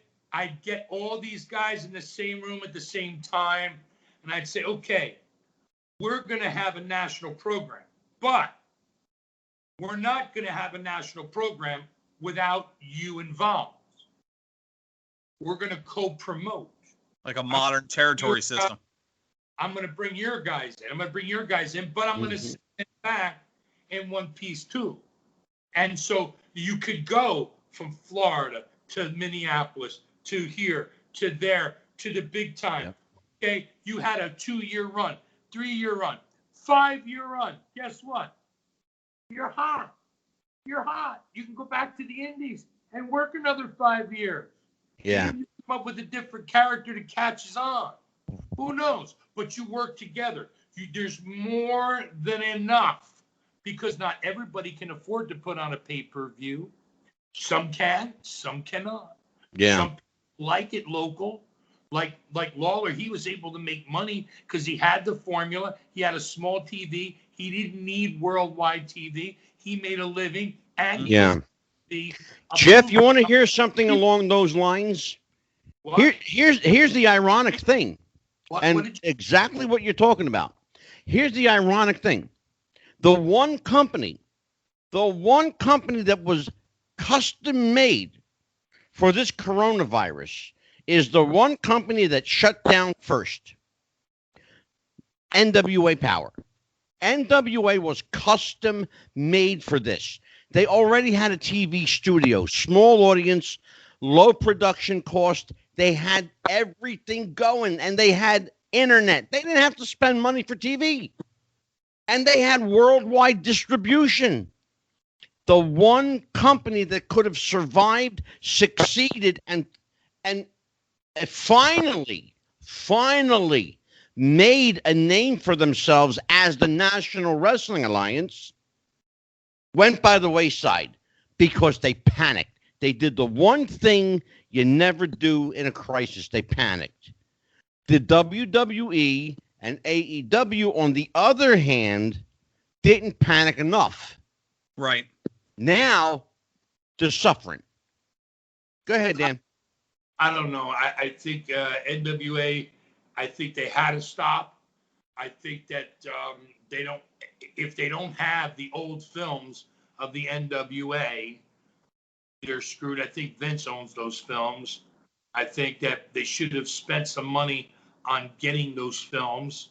And I think they should have retaught and re-educated the people in their area with those films, aired those films, and done their own thing, but in coordination with all the other companies, and decided, look, this is what we need to do. Now's the time to do it. And you're not wrestling match with nobody in the crowd. So let's reteach them the product. Let's rethink the product, reteach the product. And by the time we come out on the other side, we'll be able to start again. Because at this point, the wings are flying off. And it's not, I'm not talking about the virus. The wings are flying off because the product was flying with one wing and they were losing fuel. Yeah. And right at that very moment, but what Fox bought a plane that was running out of fuel, but nobody told them that. But could they not told them? If he'd have called me and said, Jeff, look, this is what I'm thinking on doing, I would have told him, look, don't do it unless you're prepared to do this, that, this, and that, because it was always in my head. If they were in there, I was like, why didn't he just buy them all, get all those people with their hands in it, get rid of everybody, and then this thing hit, and I'm like, wow, what a great time to reteach everybody the product. But would that opportunity for them to do something, would it still have failed inevitably, or could they have learned something from their mistakes? First of all, that did not fail. You would be airing products that were already home runs. Well, that's true. Even if for a different time, it wouldn't have mattered. Yeah, true. Because it was the flavor of what would have been put on the plate would have been better than what they were getting anyway. Yeah. And let's say like the NWA guys.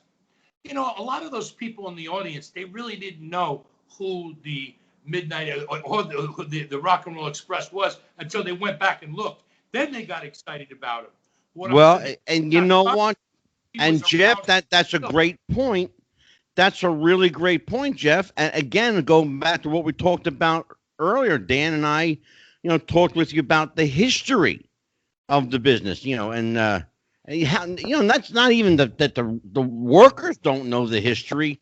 The fans don't know the history because a lot of them are young. Well, and the other problem is a lot of the fans. The other problem is you have fans that know the history, but they look at Flair, Rhodes. They look at Steamboat Savage, and then they watch a Young Bucks Kenny Omega match and say, "Well, back the old product was crap. This is what's good."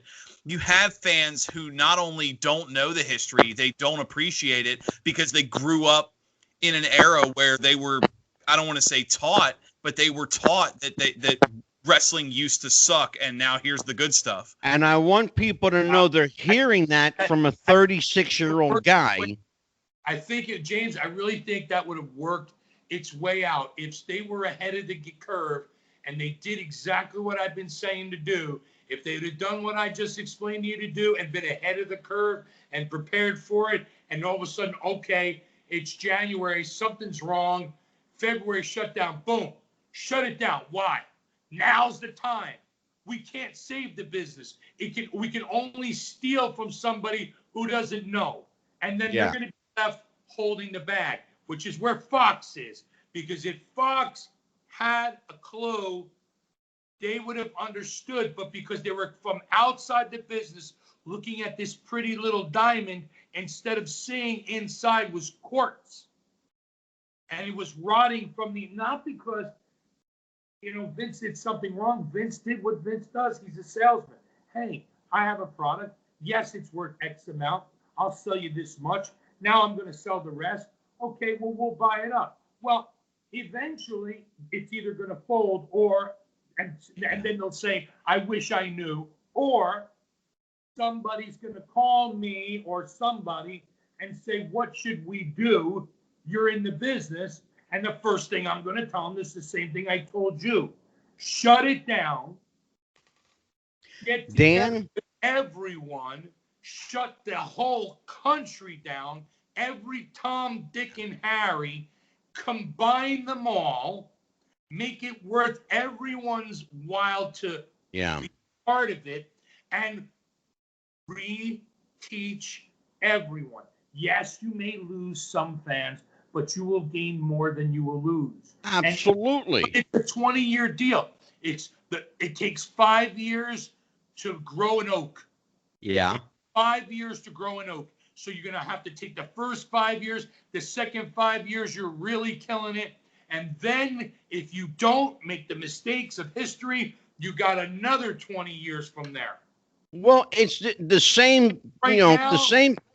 It's a simple business proposition. It takes 3 to 5 years in any business. I don't care what business you're in. It takes 3 to 5 years to turn your first dollar of profit. Dan, I have a theory, and maybe you tell me if I'm full of shit or if there's credibility to this. I think Fox bought WWE because they know it was a failing company and they needed a write-off. Nah. They could look at. Call me cynical, but that's what I believe. If Fox wants to set money on fire, they could have set money on fire. They didn't need Vince. They've been setting their money on fire for a long, long, long time. Yeah, they've been making a lot of money for a long time too, bro. Yeah, well, they should. Their infrastructure is massive, and they're complete. Oh, I know. So what's new? I mean, they need to burn some money. Okay, I don't think they bought it to burn money, because there's no way you're going to spend $4 billion and not answer to the higher ups. Well, look at Tony Khan. Who's Tony Khan? The guy who owns AEW.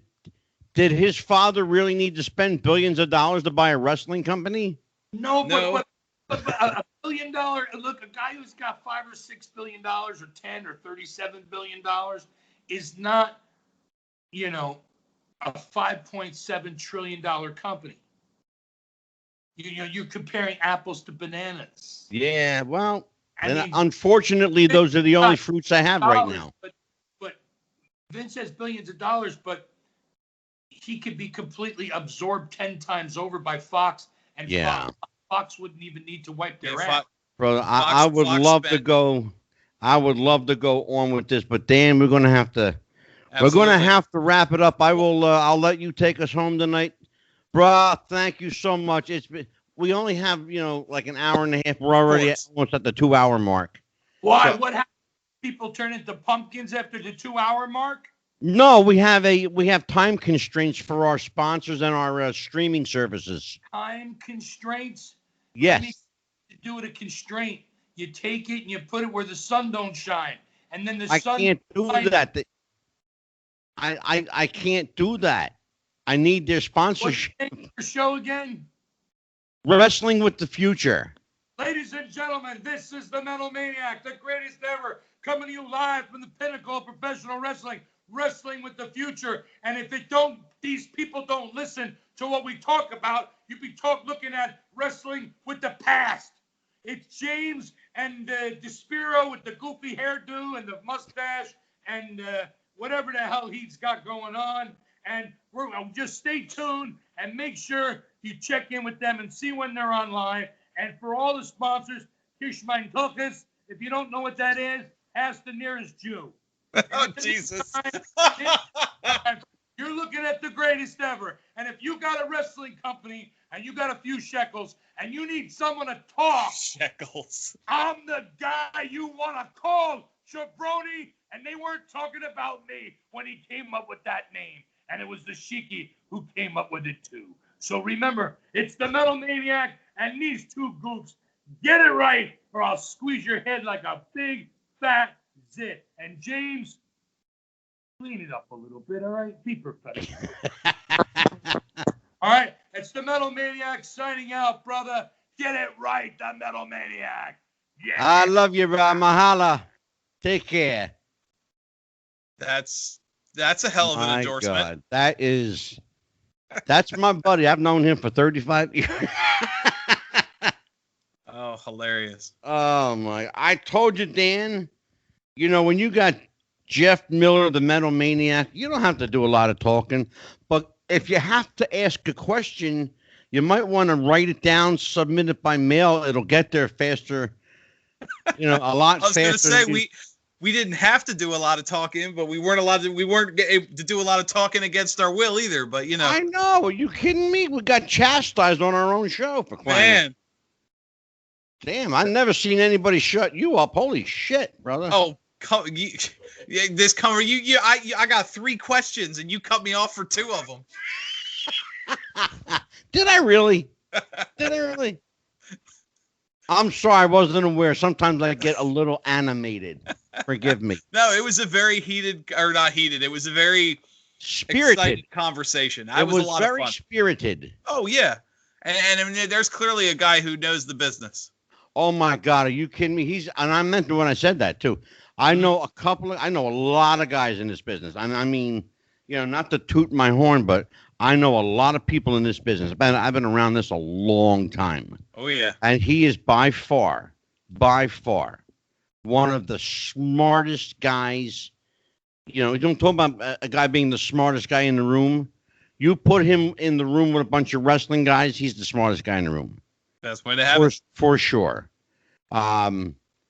He's just got such a head for psychology. You know, you hear me talk about, I know sometimes it's like, all right, let Angelo talk. He's the old fart. You know, just let him get it out, you know. Give him his pablum and then shut him up, whatever. But here's the thing, though, on a serious note, on a shoot. The whole idea was back in the day to make them believe that what you were doing was real. Mm-hmm. Now, like you pointed out, it looks like, you know, 2 guys working together. It looks like 2 guys that you know, they spent a week in rehearsal. Yeah. And now they're coming out to practice what they rehearsed. Right, well, and that's exactly what it looks like. You know, he talks about, like, obviously he's got a lot of stories. You know, Jimmy Snuka would go up to the top rope and he'd come down with the chop, and it looked like you were taking that chop whether you wanted to or not.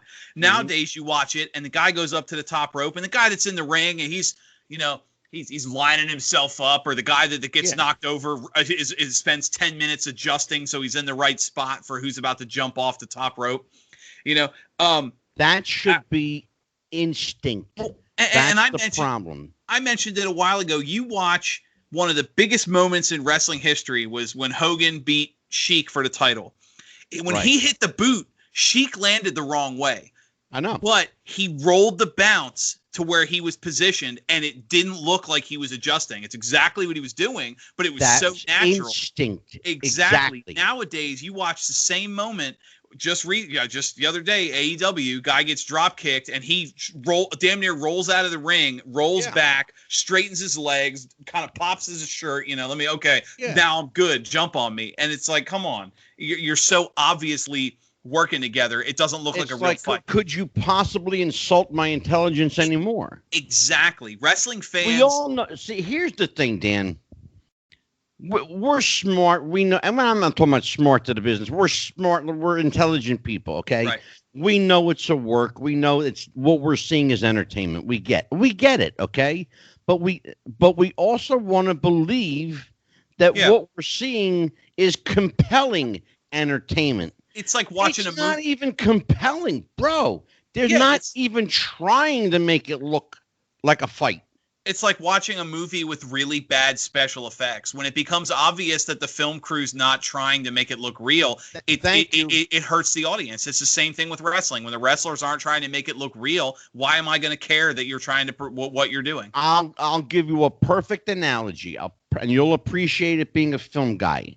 You'll appreciate it. It's like the difference between Plan 9 from outer space. You're already popping. Ed Wood. It's the difference between Plan 9 from outer space and Avatar. Right. Or Bela Lugosi meets the Brooklyn Gorilla and JFK. Yeah. Or Lincoln. That's what we're talking about. We're talking about, from the overtly ridiculous to the compelling, to the point where if you're in a theater watching JFK or Lincoln or Avatar, you're drawn into that. Mm-hmm. That's how wrestling used to be. Even, I don't care if you watched it on television, pay-per-view, or a live show. Especially if you were in a live show and you were sitting there with all the action going on in front of you, you were drawn into that because you actually were part of it. That's why when Matt Granahan was here the other night, and we were talking about it, that wrestling is the only form of entertainment and sport where you have to have an audience. You don't need an audience in boxing, MMA. Yep. You don't even need a crowd in football, baseball, hockey. You don't need any of that. Wrestling is it's a fan-driven sport. Absolutely. It's fan-driven, and fans are required because they are part of the story. Yep. And have been since day one. Absolutely. Take that away, and you have what our friend, Mike Messier likes to call the empty arena era. Yeah, and you saw that with the this year's WrestleMania, before they started putting the trainees, in the crowd. The wrestlers would hit a move and then pose or do this to the crowd, and it's like there's no one there, and the dead silence killed the flow of the match. Because the moments where you're supposed to hear a pop or you're supposed to hear booing or yes chants or whatever never came, and the match it just didn't feel right at all. I absolutely agree with you, and you are 100% right. There's something inherently missing from today's wrestling. It's no longer, you try to make it interactive. I get it, and I understand where they're going with it. And you try to create the feeling of some ambient crowd noise, and I get that too, but it's just not the same. It's not like having 15,000 or 20,000 people screaming at the top of their lungs when somebody comes down the aisle. It's just not. It's like our friend Armageddon, Mike Murphy said, the guys that come out now and they go, and the crowd goes mild, know? Yep. Like why waste my television? Yep. I'm content to watch reruns of Dick Van Dyke, or Gilligan. I don't have enough free time to spend any of it on a shitty product. That's for darn sure. Thank you. Exactly. Well, let's tell everybody what's going on. We have a lot of exciting things happening here. We are tell everybody now. We are changing up some of the format of the show. Core product will always be wrestling, so don't worry. We're not going anywhere. We're not going batshit crazy. It's not a full heel turn. Well, no, we're not a full heel turn. It's a swerve. It's a swerve, bro. It's a swerve, bro. Speaking of which, he's coming back, which I know you're excited about. Yeah. I'll be on the show this time. I look forward to talking. Yes, you will. Absolutely. But what we're doing is we're adding some other features to the show besides wrestling. Because you and I have talked about it privately, so I'm just going to share some of our private conversation with our audience. Because of the state of wrestling right now, it's really, really difficult to review a match, to talk about a match. There's not much happening that isn't being repeated by 3 different or 4 different companies. Right. If you want to call them that. But it's the same stuff. So we're not going to waste your time or ours, quite frankly, on bad wrestling. We don't like it. We don't want it. And we're going to diversify our intellect in other areas. Dan is a legitimately smart guy.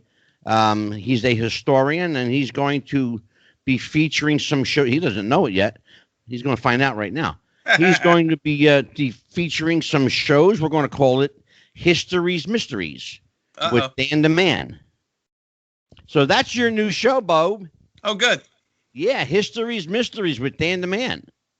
We have another show we're premiering called Cryptic Corner. That's going to feature myself. And we have a young lady. Her name is, she is the Cryptic Hunter. And her name is Alyssa Placaros. She's a ghost hunter. She's a legit ghost hunter. She's going to be with us. She won't be with us every week. She will be featured on our Thursday shows. Tuesday is always our premiere show. Tuesday will always be our headliner show. Thursday is generally going to be reserved for our authors and our special programs involving history or Cryptic Corner. We have a couple of I have it right here. Aha. See, I brought my calendar with me tonight, Dan. There you go. So I don't have to say, hey, Dan, who we got? Now I know because we have it. Okay. I was gonna say, so tomorrow night, here too. we have a special show tomorrow night. The young lady was supposed to be with us Tuesday night, but because she had to cancel out, we had to reschedule her. Her name is Katie Lee. She is a wrestler, bodybuilder. She is a North American Jiu-Jitsu champion. She is, if Matthew Granahan is the ultimate macho guy, this woman is Mega Woman because she is super jock. She'll be with us tomorrow night to talk about anything that we feel like talking about. We have a show next week. I'm really excited about it. We're going to talk to a guy named Daniel Lowe. He wrote a book on Jesse James called The Life, Death, and Life of Jesse James. He purports, Dan, that Jesse James, the famous outlaw that was killed by allegedly killed by the coward named Bob Howard. You know that old song. Right. He says Jesse didn't die. And I said, well, can you prove it? Do you have any substantial evidence? And he kept me on the phone for 4 hours. So he's going to bring some of his info with him, and we're going to talk about what happened to Jesse James. Where did he go, and where did he live out the rest of his life, if in fact he did? The other thing we got going on, we have on the 20th, we got Matthew Granahan. Of course, I love this guy, the King of Connecticut, the suntan Superman. Matt Granahan's coming back on the 20th. He may be bringing a friend of his with him. We don't know yet. I spoke to his friend today. I got to get a commitment. We'll see. If it happens, terrific. If it doesn't, that's okay. We've got a special show on where is it now? I just saw. Oh, Angelo, you just had it. You talking about the one on September 1st? September 1st. Here we go. Here we go. We have a very special show. Now, let me tell you how this show came to be. if you watched our show, and apparently many of you did by the numbers, holy crap.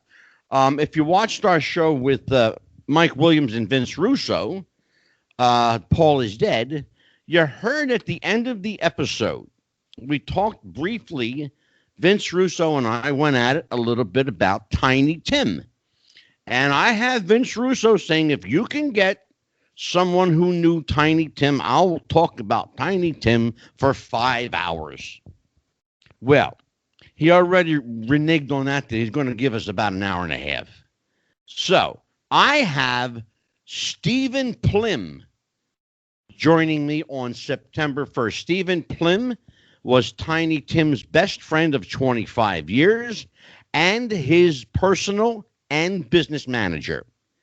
And he was the guy who set up the famous Tiny Tim wedding on the Johnny Carson show, the Tonight Show. We will talk about, and by the way, Tiny Tim's ex-wife lives the next town over, and she's still there. And his daughter lives about 45 minutes from me. Tulip, as she was known, lives in Pennsylvania. We will try to reach out to Tulip. I have been in touch with the former Miss Vicky. She's not interested in becoming a public figure again, so I thanked her for her time. But we're going to try and reach out to Tiny Tim's daughter and see if she'll join us. Perhaps not. Maybe I just won't bother the poor girl. So, Dan, we are going to have Tiny Tim's manager and best friend of many, many years. I look forward to it. September the 1st. Now, we've got a couple of things happening after that. A couple more shows, wrestling related, and then we're going to venture into History's Mysteries and Cryptic Corner and talk about the creatures and critters that walk the highway, sometimes walk and crawl the highways and byways of America. So give an idea of what you would like to do on History's Mysteries. What do we not know about history besides a lot? I was going to say most of it. Well, are you looking for just a documentary type fact show, or are you looking more for like historical conspiracies? Dan the man wants to give me, because anything you give me is going to be exciting and entertaining and thought provoking, and I'm going to be like this on the edge of my seat going. We touched on you mentioned Jesse James. That's a big one. I've always been a fan. There's two others as historical of that same mentality is Billy the Kid, and there's also a pretty respectable number of historians that argue the man killed in the barn was not John Wilkes Booth. That I have actually heard that. In fact, I have actually seen photos. Yeah, I was about to say, even for as credible as it was covering, everything at the time, one of the early seasons of Unsolved Mysteries delved into it. There is a man whose name I will mention to you. You will know it immediately if I know anything about you. You know what? Hey, you're like the younger brother that I've had that you never wanted hidden away in the closet for all these years. It's scary how much you and I think. Here's the thing, though. There's a guy that I would love for you to try to reach out to. His name is Brad Meltzer. Why are you laughing at me? No, go ahead. I know who that is. Brad Meltzer. Decoded. Yeah. He did a show called Decoded. Yep. Okay. If not Brad, then maybe some of the guys that were on his show. I would love to pick their brain. Matthew Granahan suggested something. Mm-hmm. And I think maybe we should really look into this because it's very, very compelling. And I followed this case from the moment it happened because I'm old. I can remember. D.B. Cooper. Yes. The mystery of D.B. Cooper. The man who purportedly took $20 million. Yeah, the most famous hijacking in American history. And they found a lot of the money. All over the Pacific Northwest, in the woods, in the rivers, $20 bills, $100 bills, a lot of just like money falling from the sky. What happened to this man, D.B. Cooper? Well, there are a few people who think they know, and there are a couple of people who say, yeah, I was related to him. So I would love absolutely to cover D.B. Cooper. I would love you to look into definitely Billy the Kid. For that one there that's a head scratcher for sure. That's like, right. There are some people, and just give you a little teaser, there are some people that think that it wasn't Billy the Kid who was killed. They think it was his cousin who resembled him, a look-alike cousin. They said that Billy kind of went off and lived his life elsewhere. That's the story I heard. So am I in the ballpark with that? Yeah, I mean, there's been talk of lookalikes. There's been talk of just a case of mistaken identity. Also the idea very similar to the story behind John Wilkes Booth, where the soldiers and law enforcement involved, it's like, look, this has to be him. I don't care if it is or not. Yeah, that's what we're saying. And back then, there was no journalism wasn't what it is today. You told the local paper, we killed Billy the Kid. That was it. Nobody questioned it. That was the story, and move on. Here's an interesting fact. Back then. Here's an interesting fact I know, because I'm smart like you. You're supposed to laugh when the boss laughs. You're supposed to laugh. Oh, right. Sorry. Okay. Yeah. Let's try this again. There's a fact I know, because I'm smart like you. Okay. that when John Wilkes Booth's conspirators went on trial, and there was a woman involved there too. The only woman, from my knowledge, it was Mary Surratt was the first female executed in the United States. Yep. And I believe her husband was a doctor. Her husband, no, they owned a hotel or a bed and breakfast, whatever it was. But one or both of them gave him some kind of medical attention. Yeah, or help you're talking about Dr. Mudd. Yeah, that they stopped at. And that's where they get the expression, "Your name is Mudd." Yep. Yeah, I knew that. There you go. Here's the thing, though. They tell me, and what I'm reading says that the conspirators, let me get this right, the conspirators of John Wilkes Booth, when confronted with Booth, did not recognize him. They said, no, that's not him, which gave way to these, theories of a lookalike or a double, a body double. Keep in mind that Booth was an actor. Right. And because he was an actor, he had, of course, access to makeup and fake mustaches and prosthetics and all this other stuff. Yeah. So, I would love you to do any one of those you want to do. I don't care. Do them all. I don't care. But I want you to do well, because we're going to change our show up a little bit. Okay. So, and I wanted to take this opportunity to tell people that we appreciate the numbers you are giving us. We're doing some ridiculous numbers, and largely because we have an amazing sponsor at Manscaped.com, who thankfully I can announce now officially and publicly, Manscaped has renewed our contract, and we will be with them. There you go. We will be with them for the foreseeable future. Dan, this is a great spot to do our commercial. Yeah, well, Manscaped.com, promo code WrestlingFuture for 20% off your purchase. Their current big package includes Their current big package includes the Lawnmower 3.0, which is the leading man trimmer, as well as a ball deodorant, a stabilizer. You get a leather bag. There's a lot of good stuff. They've got ear and nose hair, among other lotions and various things. But the Lawnmower 3.0, I have it. I use it. It's great. I mean, I cannot say enough, especially in the summer heat. You know, Angela, how humid it can get in Jersey. You don't want that mess. But yeah, manscaped.com, promo code Wrestling Future, 20% off your purchase.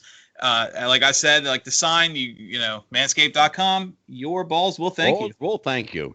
And I will attest to the fact that it's hotter than balls here in Jersey. And when you need your Manscaped Lawnmower 3.0, it's handy, it's available, it's ready to rock and roll for you. Truly, it really is the best. And I'm not just saying this because they're our sponsor, because one of the reasons, and I'll tell everybody, I'm going to let you in on it. One of the reasons I went after them too, by the way.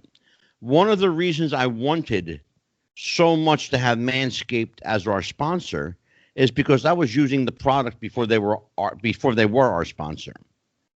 The other thing people should know is that if you order through us, as Dan said, if you order through us, you will get a very, very generous discount. You will also get a very generous deal. They have made a special deal for us that when you order and when you put your promo code Wrestling Future in, you will see that you're not just going to get the Lawnmower 3.0, you're going to get a whole accessory kit that comes with it. So, and they have been amazing to us. Our sponsors, I want to thank Kyle, our buddy Kyle at manscaped.com. He is an amazing guy and has been incredibly supportive of our show and me personally, and I cannot thank him enough. I also want to shout out to our friend Mike Messier, who I know is watching. And thank you, Mike, for securing that sponsor. And because I have to acknowledge it, without Mike Messier, we probably wouldn't have manscaped.com. Mike is busy making film, and he's doing his project, his Avalonia Theater Festival. We just we haven't parted ways as friends, but Mike has, left the show. I just need people that are going to be here all the time, and so Dan and I have decided that we're going to take Jason under our wing because he is just a babe in arms right now. We're going to teach him what we know. The bearded sensation, this guy Jason. Called him the Bearded Wonder. He's a great guy. I love Jason. And Jason is actually, he doesn't know it yet. He's probably going to find out right now. Jason is going to be part of the Cryptic Corner. There you go. Because he looks like a guy you would find on, like Finding Bigfoot or God. Oh, man. He's got the look I'm looking for. That's funny. I love you, Jason, but don't take it personal. Shit. Anyway, but we have a lot of great guests coming up. We have so many people. Oh, and Dr. Stephen Greer, the famous ufologist. The man is literally an actual trauma surgeon, an ER trauma surgeon, who traded in his, listen to this, Dan, he traded in his scrubs to chase UFOs. How crazy is that? Dr. Stephen Greer. I know you're already looking down at your phone. You're Googling him as we speak. Well, the name sounded familiar, and so I just wanted to make sure we were on the same page. Yeah. See, if you're smart, as you say you are, so you're the smartest guy in the room, I keep telling you're the second smartest guy in the room. Because if you were really smart, what you would do is have your lovely wife sit next to you on the other computer or on her phone, and you just go like this with it, okay? Which means search, okay? So you just sit there and look intelligent, and she hands you the phone. She goes like this, slips you the phone, okay? Like, read it, okay? See, I'm teaching you something, all right? I'm teaching you. I'm trying to teach you here. This is what we used to do back in. This is old school. Old school. It's not shortcutting.